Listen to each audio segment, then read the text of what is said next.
गरीब की छत। राजू एक छोटे से गांव में रहता था। वह गरीब था, लेकिन मेहनती और ईमानदार था। गांव के लोग उसे बहुत पसंद करते थे, क्योंकि वह हमेशा दूसरों की मदद के लिए तैयार रहता था। उसका परिवार बहुत ही साधारण था। उसकी पत्नी सुमन और 2 छोटे बच्चे मोहन और गोपाल। राजू की जिंदगी का सबसे बड़ा सपना था कि उसके बच्चों को अच्छी शिक्षा मिले और वे एक बेहतर भविष्य बना सकें। लेकिन उसकी आमदनी इतनी नहीं थी कि वह उन्हें अच्छे स्कूल में भेज सके। फिर भी उसने हार नहीं मानी और जितना हो सकता था उनके लिए अच्छा करने की कोशिश की। राजू का घर बहुत ही साधारण था। मिट्टी की दीवारें और छप्पर की छत। बरसात के दिनों में यह छत कई जगहों से टपकती थी। घर में पानी भर जाता और परिवार को बहुत परेशानी होती। सुमन ने कई बार राजू से कहा कि वह किसी तरह छत को ठीक करवा दे, लेकिन राजू के पास इतने पैसे नहीं थे कि वह छत को सही करवा सके। एक दिन राजू गांव के प्रधान के पास गया और अपनी परेशानी बताई। प्रधान ने उसकी बात सुनी और कहा, राजू, मैं तुम्हारी परेशानी समझता हूँ, लेकिन तुम्हें खुद ही कुछ करना होगा। गांव में कोई योजना नहीं है जिससे हम तुम्हारी मदद कर सकें।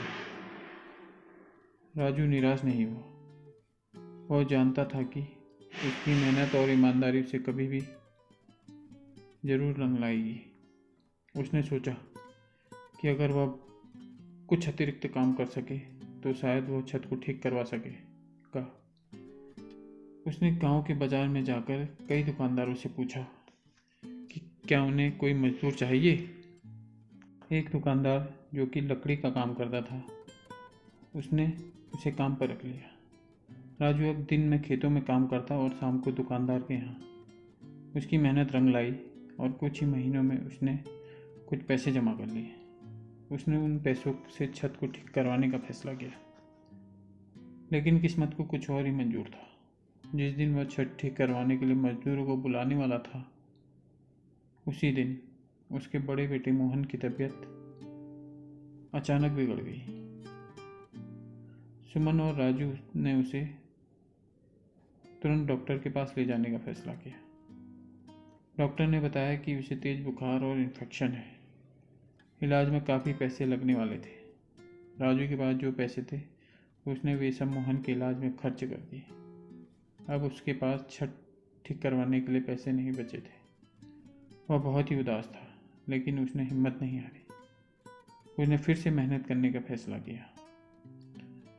गांव के लोग भी राजू की मेहनत और उसकी परिस्थिति को देख रहे थे। कुछ लोगों ने मिलकर सोचा, क्यों ना हम सब मिलकर उसकी मदद करें।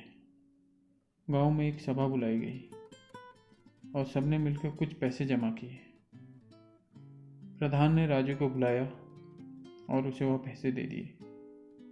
राजू ने जब देखा कि गांव के लोग उसकी इतनी मदद कर रहे हैं, तो उसकी आंखों में आंसू आ गए। उसने सबका धन्यवाद किया और कहा, आप सबकी मदद से ही मेरा परिवार इस कठिन समय से गुजर पाया है।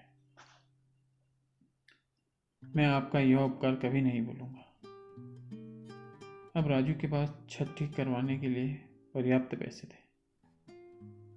उसने तुरंत मजदूरों को बुलाया और छत को ठीक करवा दिया।